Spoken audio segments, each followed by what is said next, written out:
সিরাতের উপরে চলতে হবে। যদি নাজাত প্রয়োজন হয় ইমামে হুসাইন আলাইহিস সালামের সেই কষ্টিতে সওয়ার হতে হবে। হুসাইন আলাইহিস সালামের কষ্টি কি?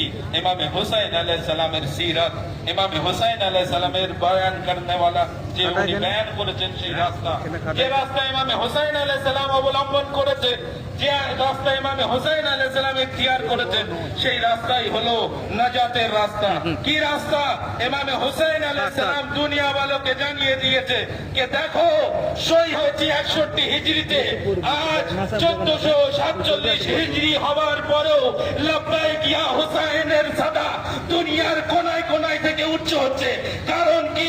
ইমামে হুসাইন আলাইহিস সালামের কুরবানি মানুষের হৃদয়ের ভিতরে স্থান নিয়েছে। যে ইমামে হুসাইন আলাইহিস সালাম জালিমের বিরুদ্ধে উঠে দাঁড়িয়েছে। দেখো জালিম বাদশা যদি ওঠে তো হুসাইনের মতো এক ব্যক্তি উঠে জালিমদেরকে নিস্তনাবুদ করে দিবে। লব্বাইক ইয়া হুসাইন, লব্বাইক ইয়া হুসাইন, লব্বাইক ইয়া হুসাইন, লব্বাইক ইয়া হুসাইন। আজিজান ওয়া মুহতারাম, লব্বাইক ইয়া হুসাইন, লব্বাইক ইয়া হুসাইন।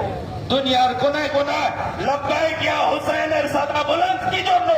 यजीদের নাম लेने वाला कोई नहीं है। यजीদের নাম নেওয়া ব্যক্তি কোনো জন